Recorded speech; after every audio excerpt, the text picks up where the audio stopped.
Microwave ഓവനുകൾ ശരിക്കും സുരക്ഷിതമാണോ?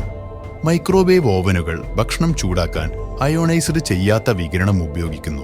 അതായത് ആറ്റങ്ങളിൽ നിന്ന് ഇലക്ട്രോണുകൾ നീക്കം ചെയ്യാൻ ആവശ്യമായ ഊർജം ഈ വികിരണത്തിന് ഇല്ല. എന്നാൽ എക്സ്റേ പോലുള്ള ചിലതരം വികിരണങ്ങൾ DNA നശിപ്പിക്കുകയും ക്യാൻസർ സാധ്യത വർദ്ധിപ്പിക്കുകയും ചെയ്യും. മൈക്രോവേവ് ഓവനുകൾ എങ്ങനെ പ്രവർത്തിക്കുന്നുവെന്നും അവ സാധാരണയായി സുരക്ഷിതമായി കണക്കാക്കുന്നത് എന്തുകൊണ്ടാണെന്നും നോക്കാം. മൈക്രോവേവ് ഭക്ഷണത്തിലെ ജലതന്മാത്രകളെ ലക്ഷ്യം വെച്ചുകൊണ്ട് അവയെ വൈബ്രേറ്റ് ചെയ്യുന്നു. ഈ വൈബ്രേഷൻ ചൂട് സൃഷ്ടിക്കുകയും ഭക്ഷണം പാചകം ചെയ്യുകയും ചെയ്യുന്നു.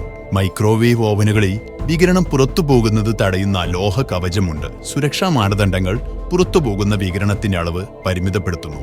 കൂടാതെ ഈ അളവ് ദോഷകരമെന്ന് കരുതുന്നതിനേക്കാൾ വളരെ താഴെയാണ്. ഭക്ഷണം മൈക്രോവേവ് ചെയ്യുന്നത് ചില പോഷകങ്ങൾ സംരക്ഷിക്കുന്നതിന് ചില പാചക രീതിയേക്കാൾ മികച്ചതാണ്. കാരണം അതിൽ കുറഞ്ഞ പാചക സമയവും കുറഞ്ഞ വെള്ളവും ഉൾപ്പെടുന്നു. എന്നിരുന്നാലും ദ്രാവകങ്ങൾ ചിലപ്പോൾ മൈക്രോവേവിൽ അമിതമായി ചൂടാകുകയും പൊള്ളലേക്കുകയും ചെയ്യാം.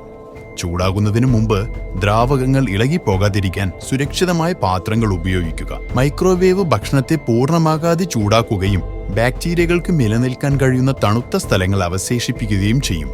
അതുകൊണ്ട് ഭക്ഷണം നന്നായി പാകം ചെയ്യുന്നുണ്ടെന്ന് ഉറപ്പാക്കുക. കൂടാതെ മൈക്രോവേവ് ഓവനുകൾക്കായി രൂപകൽപ്പന ചെയ്തിട്ടില്ലാത്ത പാത്രങ്ങൾ ഉപയോഗിക്കരുത്. കാരണം അവ ഭക്ഷണത്തിലേക്ക് ദോഷകരമായ രാസവസ്തുക്കൾ പുറത്തുവിടും. ചുരുക്കി പറഞ്ഞാൽ മൈക്രോവേവ് ഓവൻ സുരക്ഷയെക്കുറിച്ചുള്ള ചില ആശങ്കകൾ നിലനിൽക്കുന്നുണ്ടെങ്കിലും ശാസ്ത്രീയ തെളിവുകൾ അവയുടെ സുരക്ഷിത ഉപയോഗത്തെയാണ് പിന്തുണയ്ക്കുന്നത്.